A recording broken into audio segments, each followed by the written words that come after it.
Hello, and welcome to worship for the week of June 12th, 2022. I'm the Reverend Mary Kay Schuneman, and I am delighted to welcome you to worship with Portage United Church of Christ this week, where no matter who you are or where you are in life's journey, you are welcome here. This is the second week in our worship series called Christ Has Broken Down the Wall. It's based on a passage from Paul's letter to the Ephesians in which he writes, Christ is our peace. He has broken down the dividing wall, the hostility between us. This year, Portage United Church of Christ celebrates its 10th anniversary as an open and affirming church. This means that we covenanted to work with Christ in the breaking down of these walls. Not only walls that have been set up dividing people based on race or gender or economic standing, but most particularly those walls set up by the churches dividing people based on their sexuality and gender preference. We have covenanted to demonstrate for the world, exhibit and practice for all to see God's extravagant welcome for all people regardless of gender, sexuality, or gender identity.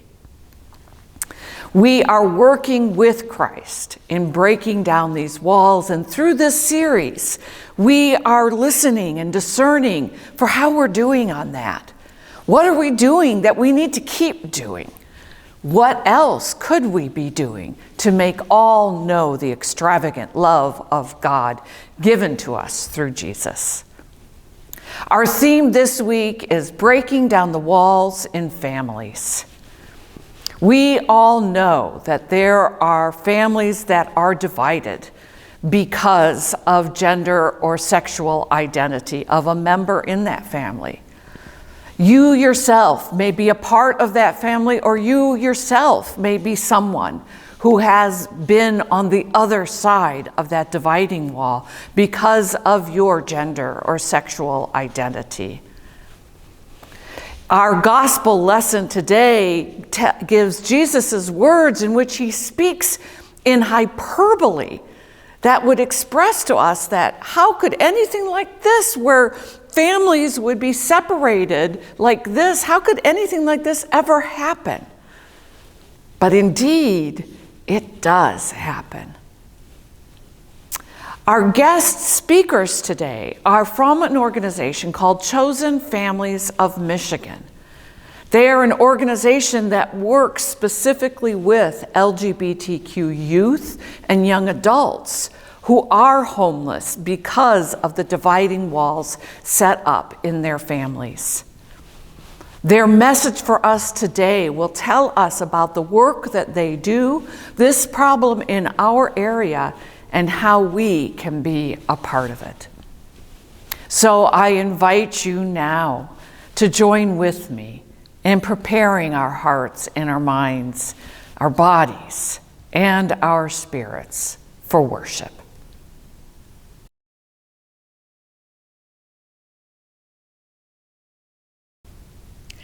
Neighbors and newcomers, families and strangers, we're accepted as we are. Strugglers and stragglers, pilgrims almost at the end of the journey. We're accepted as we are. Builders of bridges in fractured communities, those who stand on either side of walls of fear. Christ has broken down the wall. Please join with me in prayer. God of aliens and strangers, make the doors of this church wide enough so that all find a welcome, a home, a haven, a heart. Christ of the near and those who are far off, make our hearts wide enough so that all might find a place in this household of faith.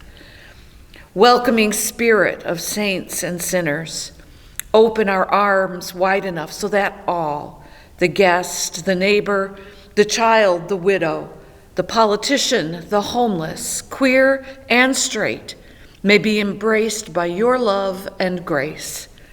God in community, holy in one. Open your arms wide enough to enfold us in your heart. Amen.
Then God said, "Let us make humans in our image, according to our likeness, and let them have dominion over the fish of the sea and over the birds of the air and over the cattle and over all the wild animals of the earth and over every creeping thing that creeps upon the earth." So God created humans in his image. In the image of God, God created them. Male and female, he created them. And it was so. God saw everything that he made, and indeed, it was very good. And there was evening, and there was morning, the sixth day.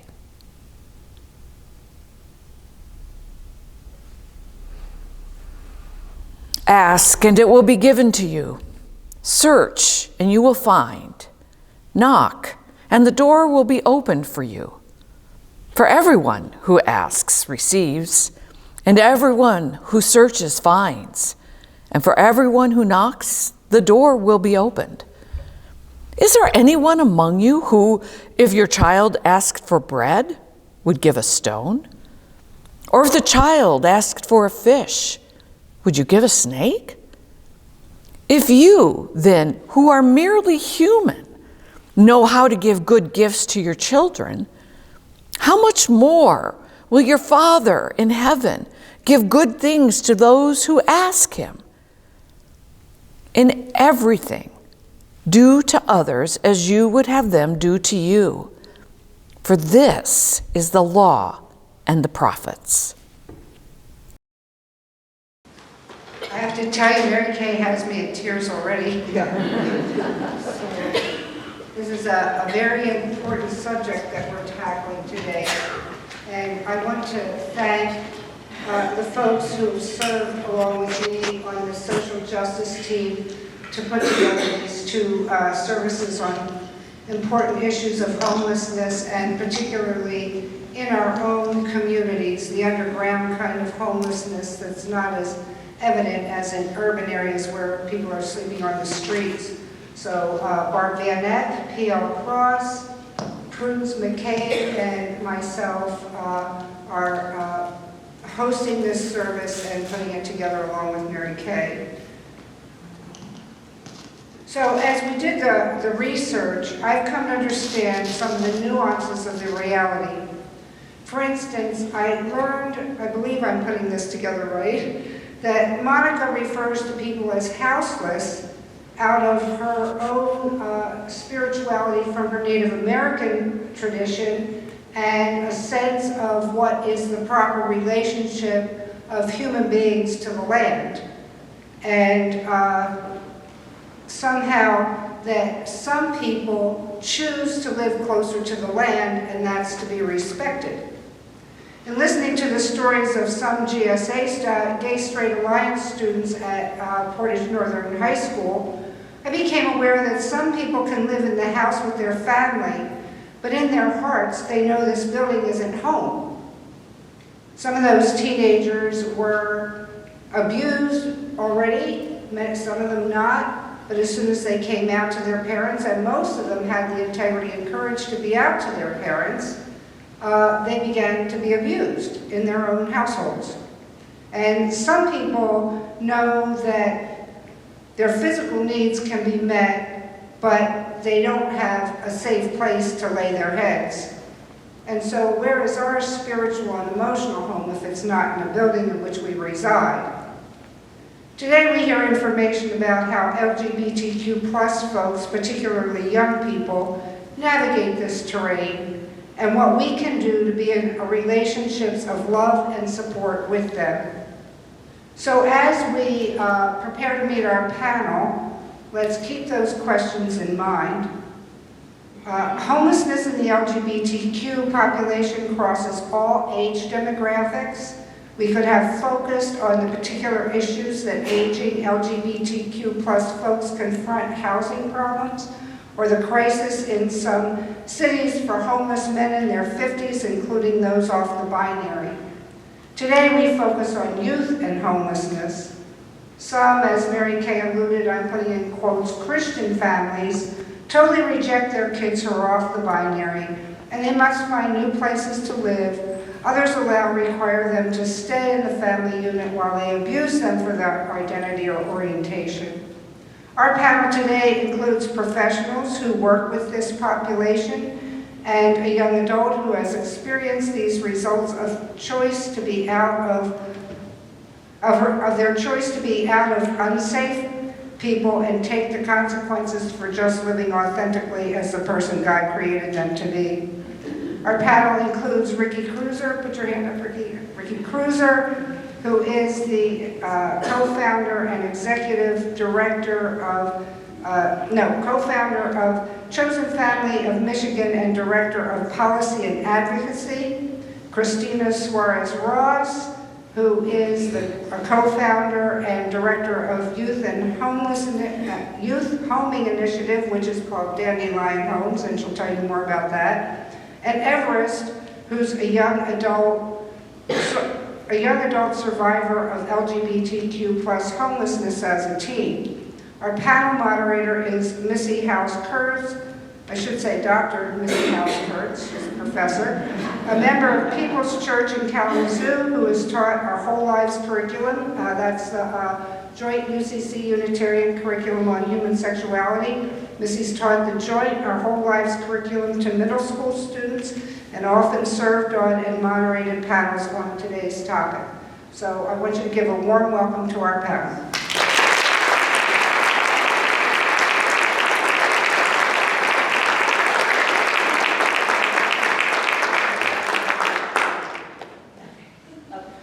Thank you. We have a disclaimer disclaimer before we start the panel, and then I'll direct the first question to Christina. All panelists speak for ourselves, and do not represent, I've got part of, and I could read on the screen, a whole group of people who may share similarities and differences. Questions have been provided in advance, so I think, hope that no one will have anything with which they're uncomfortable with. So Christina, will you tell us a bit about your background and what brought you to the work you're currently doing, why you're passionate about it? Can everyone hear me all right? Yes. I am a gay Hispanic woman. I have been doing this work for my whole life, really, in one form or another, and I educated myself and got the experience necessary to continue it. And I've worked with sex offenders, juvenile sex offenders, neglected, abused kids, 12-year-old pregnant kids who only knew that they had been sexed. And they were told by nurses to buck up. You play, you pay. So my message in the last month has changed to you all because I see a war against children in our country. We don't want stray kids to be gay. We want our gay kids to survive. That's all. And so I see a lot of passive liberalism, a lot of thoughts and prayers, tons of thoughts and prayers. I don't feel, my son is not in high school anymore. I won't send him to a public school in this country as a Hispanic youth. I won't. He's also gay. So right now my life is about protecting kids, and I don't need thoughts and prayers. We need money, frankly. We need money, we need resources. We cannot serve these children. We've just launched because the organization we work for doesn't do this work anymore, and there's such a huge need. So I'm very passionate today. I'm very fired up. And I just wanted to make it clear why we're here. Why we're here. We're here for help. We're here to help these kids have homes.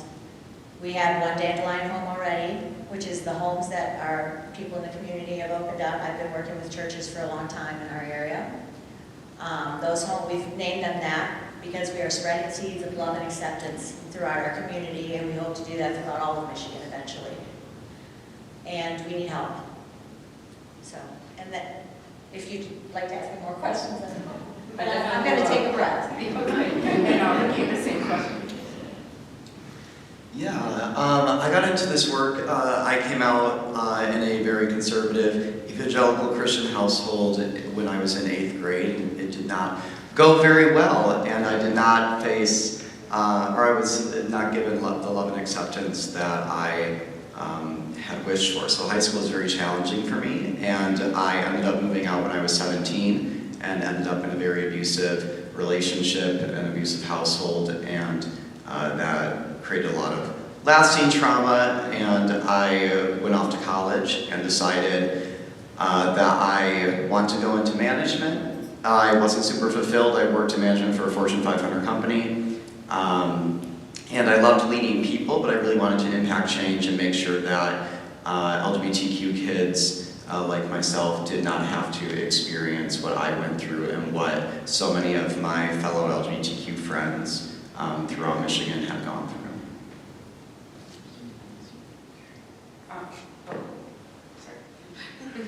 Everest, please tell us a bit of your story and journey to coming out to yourself and your parents.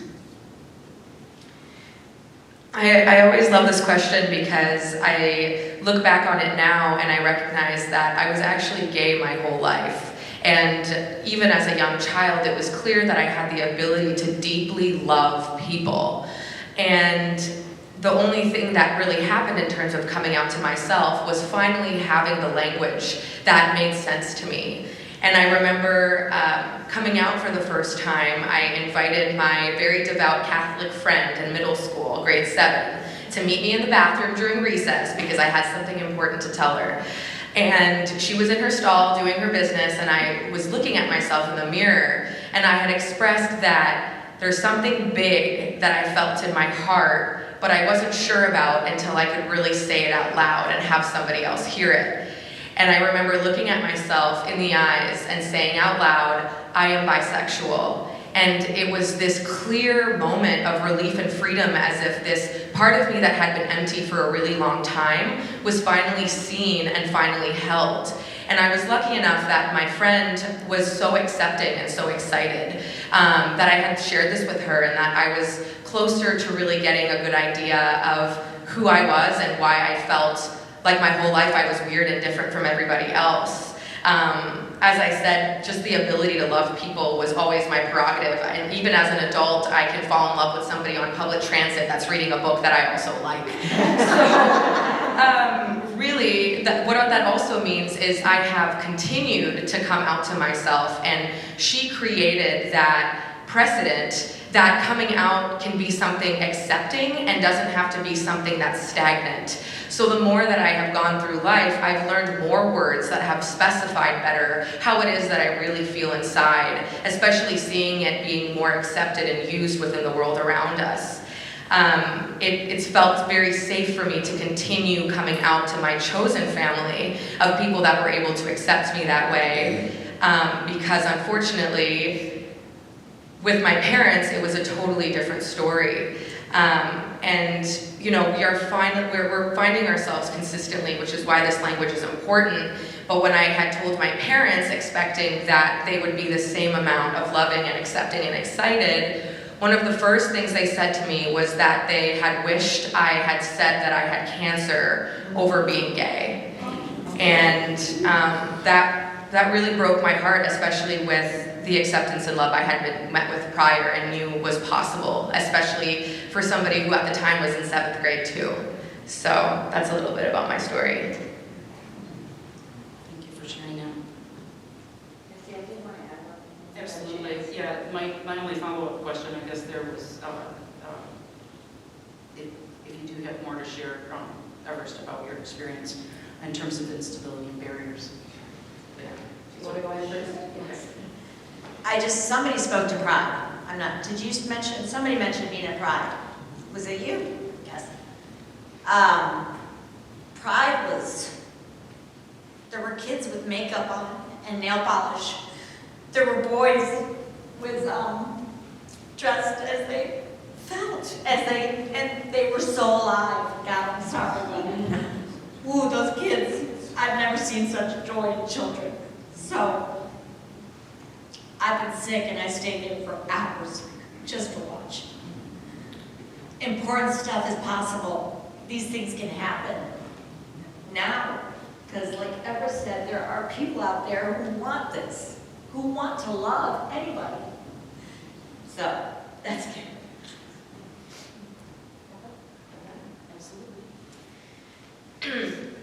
So kind of a follow-up to the first comment that my parents made, that kind of exacerbated the unsafe household that I had already been grown up with. And as mentioned, you know, a lot of these kids in my situation are already experiencing unsafe environments that get worse with something like coming out. And specifically for me, I was first generation to North America, and my parents were immigrants that had to work back to back to back to be able to provide for us. And even then, it still had to be included, it included having to be in a variety of homes and apartments simply for the affordability. And that caused a lot of stress, and the way that poverty does, which just led me to being in a home full of yelling and rage and love being extremely conditional. So with that being said, I already started running away from home and packing my backpack with snacks and my favorite coloring book by the time that I was 7. And my mom would laugh about that, and she'd be like, oh, of course, you're gonna come back, you're gonna realize how difficult the world is without people in it like your parents. And what that meant for me was that by the time I was 14, I started having parents of my very close friends take me in for weekends and weekdays because they could sense that I wasn't safe where I was living, and that I was significantly more stressed out than other children, especially teenagers in high school were. And I was really blessed to have those safe spaces, even though it wasn't an everyday thing. because by the time that I turned 16, I finally was able to move out. And the reason that I was able to move out was because a good friend of mine named Daniel, he was also facing homelessness, and he was a little bit older than I was. He was in his senior year of high school while I was just beginning. And we were under the same roof as about 8 different people. And we were sharing a single mattress in the middle of the winter in the hallway from the stairs going up to the apartment.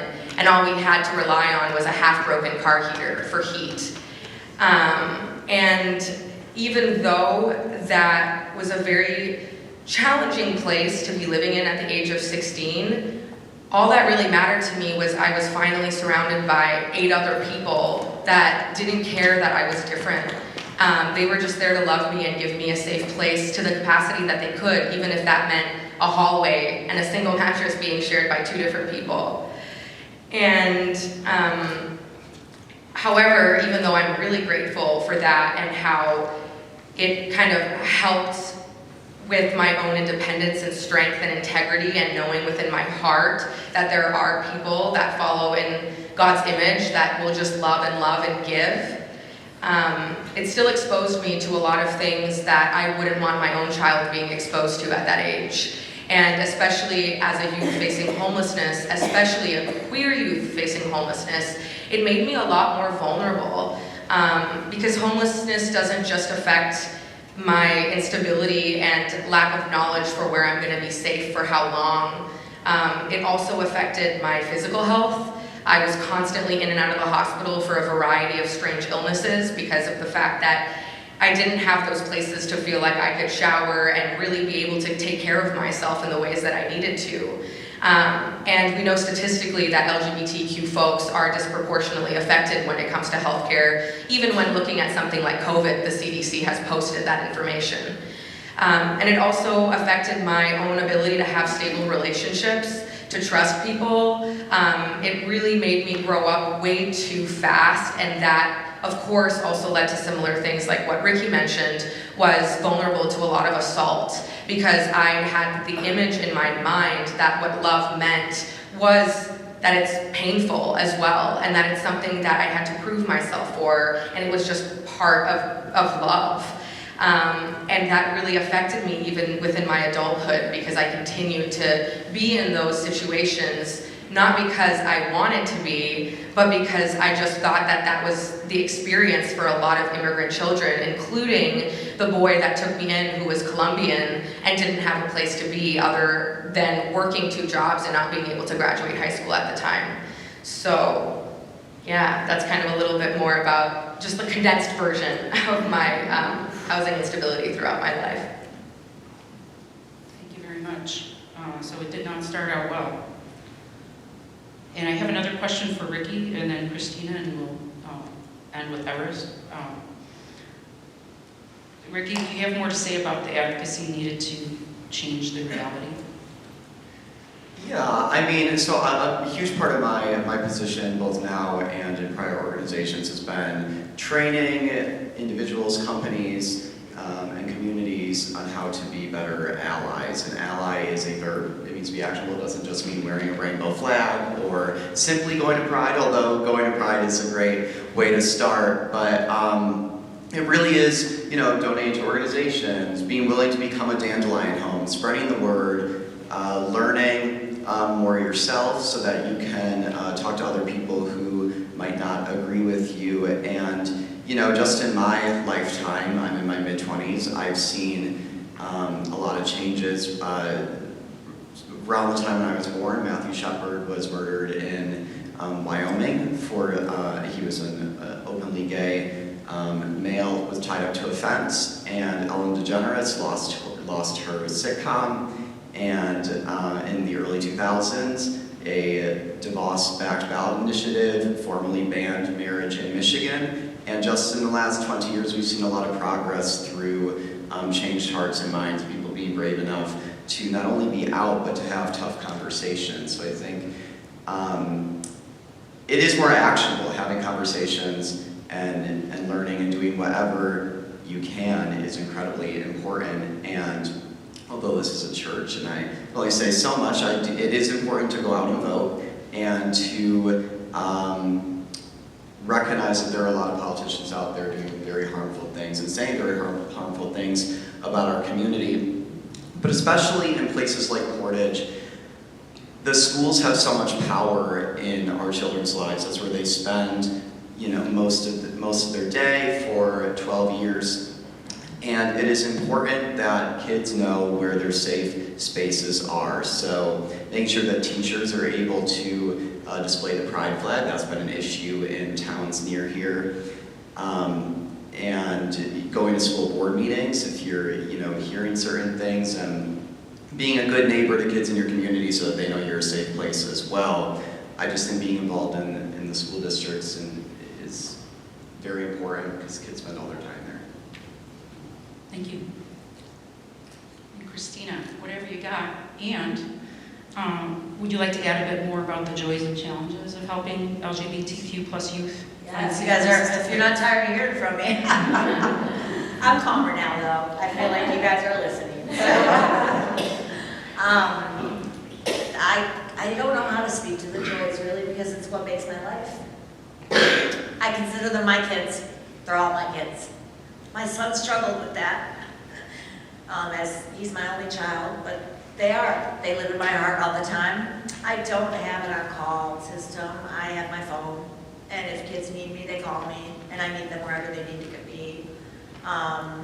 My ultimate goal I would love to reunify these children with their families, but if I get the sense that they're not safe people, that won't happen. I won't be a part of that, and if the kid tells me they don't want it, I will not be a part of it. So I want to be clear about that. If they end up in one of our homes, Dandelion homes, if the family is not accepting, causes issues, etc., we don't deal with the family. They legally have to provide for those children until those children turn 18, and we provide we hook them up with all the resources they need in a safe home. So I'm very careful in how I vet these homes and the people who are saying they want to help, because I have experienced people in my own life who have claimed to be accepting, and when they get that kid in private, the message changes. And I will not re-traumatize anyone. So that's what we're doing. And I don't know how to say this differently, but we need white people. We need white people to stand up and say enough. We need straight people. We need allies, true allies. We don't need, I've said it, we don't need thoughts and prayers. Okay? Thank you. And Everest, parting thoughts and whatever else we got with our time. I was thinking a lot about really the opportunity and the gift of being here today with you all, and the message that I want to portray to a congregation, especially having had more time of growing as an adult and finally being in a safer space. It only took being 24 years old to finally learn what it meant to be somewhere stable and to really be loved. And I still am working through accepting not being a burden and all of the other things that a life of unstable housing as a youth caused for me. And my biggest takeaway really is that homelessness looks different on everybody. And I didn't even identify myself as somebody experiencing housing crisis or homelessness because I didn't feel like I, met the image of what that looks like. I wasn't on the street. I wasn't, having to barter for change. I wasn't having to do the stereotypical, this is what the true homeless image is. Otherwise, you aren't going to be helped and there isn't going to be a service for you. And the part about being a teenager experiencing this was that I often was met with professionals and adults telling me that I must be overdramatic and that it was my choice to not be at home because my parents didn't physically kick me out, but that still meant that I wasn't in a safe environment. And in all honesty, I almost wish they would have, because the amount of harm that they caused still trying to be in my life and get me to move back home without recognizing their own harm within why I wasn't able to do that made it a lot harder for me to even recognize whether or not my parents had even done anything wrong, especially because I had the empathy of recognizing that there was a lack of privilege there for them to be able to have their minds open and to be more accepting. And that really speaks to the privilege that I have to sit here today, because I can tell you that other folks that I met who were loving and wanting to be a community going through similar things, a lot of them aren't able to sit here today and say that they have a story that's leading to a very happy ending. And as I said, that comes with a lot of white privilege and just being able to be somebody who presents to be more professional and serious, which unfortunately has had to happen for me because I recognized being told as a teenager that I'm being dramatic and all of these other things that made me feel like it was all my fault. It's never a child's fault for being homeless, ever. No child ever wants to make that decision because we need our family and we need our parents, and I realize that more as I grow up and have a chosen family, that we need those people in our lives, especially as we develop and as we grow, because we need that protection. And what that protection meant for me within my community, as Ricky mentioned, was having a gay-straight alliance at my school and having teachers that really were against the not having a flag in school and not being able to have a safe space for that. And the other people that helped me out along the way, including the parents of my friends that took me in during high school. The reason why I think homelessness looks different on everyone is because I was couch surfing after school. I never knew where I was gonna end up. And that's what I was doing, but because I still had clothes and because I still was able to get myself to school relatively every day, I just didn't see myself as somebody actually in trouble. I just thought that that was the experience everybody has with parents, especially with immigrants, as I've mentioned. And it takes a village. It really took a village for me to be where I am. And I hold that really dear to my heart because I can look back on it and see that as a person who's struggling, even the littlest of things is a really big thing. And you know, the message that I really want to relay is why we're really all here today, which is living in God's image. And for me, this is what that looks like. And I'm gonna read to you some of my favorite verses just to kind of top it off, unless... I just have one more thing to tag on to you. Sure, of course. And we're just about out of time from what I understand, FYI. Sorry, I'm gonna talk anyway. I just wanted to, along with what Everest was saying, the reason I use the term war on children, I've been very ill. I have been neglected so badly by Bronson Hospital and Borges Hospital that I have lawyers competing for this lawsuit. I've treated myself, and I had to go back to the ER. I had to check myself out of Bronson because of their neglect. And I was sent back to the ER. My doctor said I had to go, that I had to be in the hospital. I was supposed to be inpatient. While I was there was a white man holding down a black child, a 10-year-old boy, laying on him. There were 2 white security guards telling the boy to knock it off. He was sick. He was there for emergency treatment. I began video recording what was happening because he was screaming in pain, and they were gaslighting this kid like I'd never seen in my life in 30 years of this work. And eventually I was kicked out of the emergency room. The security guard kicked me out, kept telling me to sit down and shut up, tried to get my phone because I was recording him. So I left, and I sat outside. They kicked the little boy and his father out, and the little boy started to pick flowers, and the father sat on him. So the kid made sure that I saw everything and heard everything, because the social workers and the police and the physicians were gaslighting this child, telling him that it was all about love, that they were trying to love him, and he was screaming in pain. And he walked by me, and I winked at him, and he waved, and he made everything loud and proud.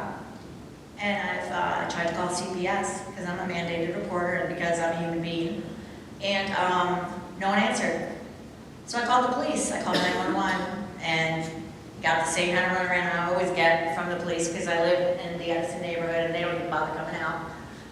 And I let them know that I am in a lawsuit and I am gathering names. The policeman who I called to protect me as a taxpayer laughed at me. I now have his card and I've asked him if he was recording our interaction. So I'm pursuing these things on my own law. I'm very sick. Because there is literally a war on children in our country, especially gay kids and minority kids. So. Thank you.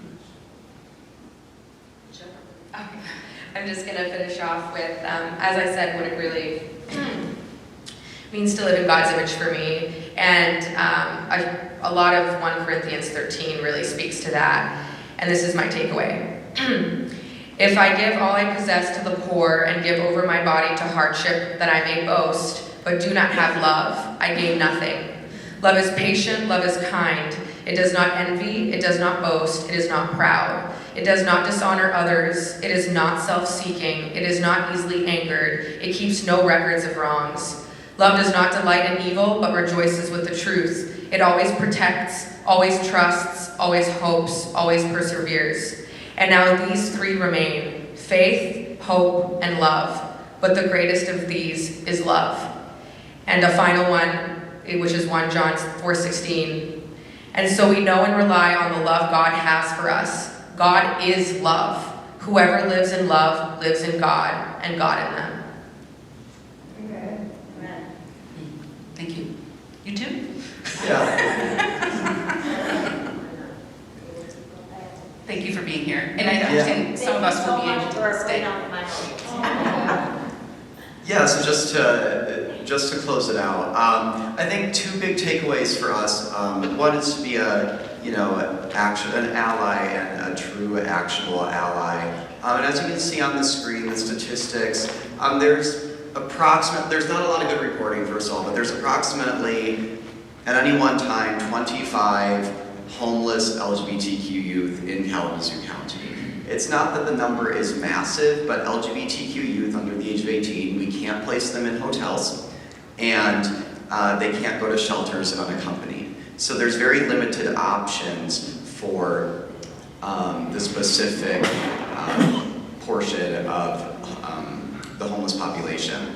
And if you just break that down, 25 youth in one county, that's essentially a classroom full of kids. So that means in just Kalamazoo County alone, we have to have 25 dandelion homes so that none of these LGBTQ kids are homeless. So I think that's important to know. It's not necessarily that there's 500 LGBTQ homeless kids in Portage, Michigan, but that is a very, I've had a similar experience to Everest, and a lot of my friends have had similar experiences after coming out as far as housing instability.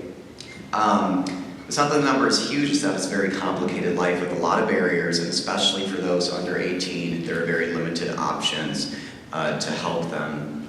And so it really does take all of us doing our part to make sure that those 25 kids in Kalamazoo County have places to go.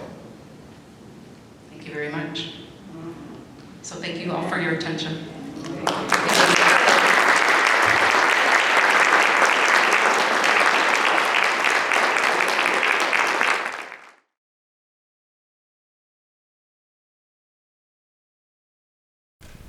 Please pray with me. With the whole earth, let us lift our hearts and voices in prayer. For our planet and all creation, shield those places in danger.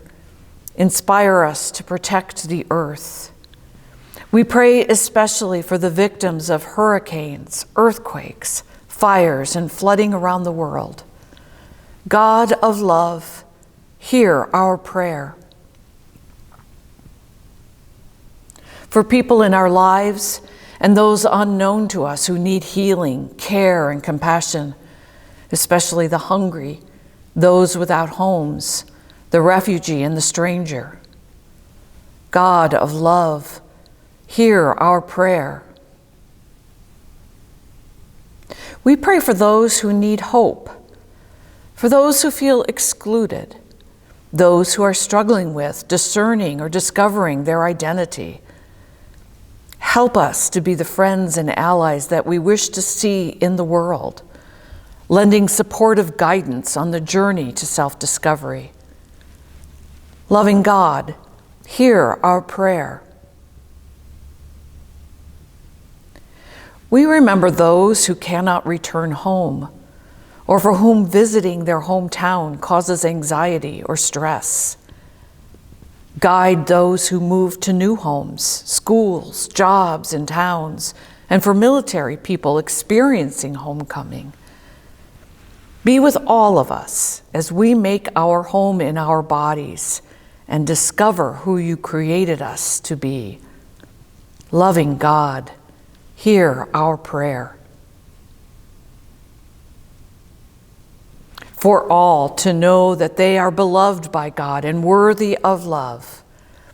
We pray for all those we hold in our hearts and name now, either silently or aloud.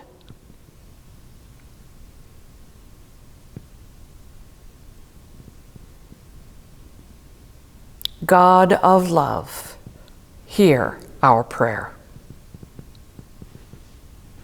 Thank you for worshiping with us this week. I do hope you will join us again next week when our worshiping theme will be breaking down the walls in our communities. Our guest speaker will be a member of the PFLAG organization of South Bend, Michiana chapter. My friends, as you go into the world this week, let us go forth to greet the stranger and the dear friend equally, sharing God's steadfast love as we seek to live faithfully. Let us share Christ's compassion with everyone, tearing down dividing walls and building bridges of hope. And let us live together as one, as the Spirit gathers us with others, building communities that welcome all of God's children. We go forth together in peace and in hope and with great joy. Amen.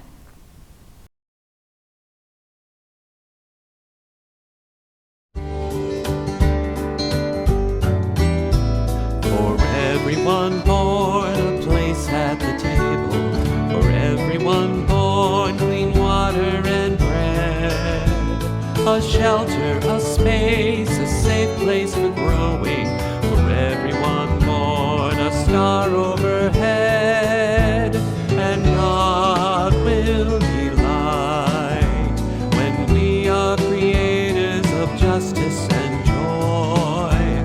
Yes, God will creators of justice and joy.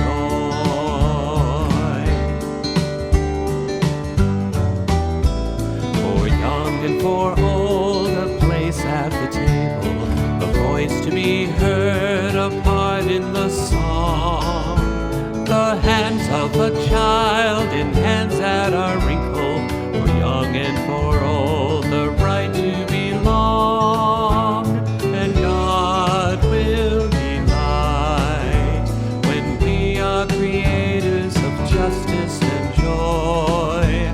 Yes, God will be light when we are creators of justice and joy.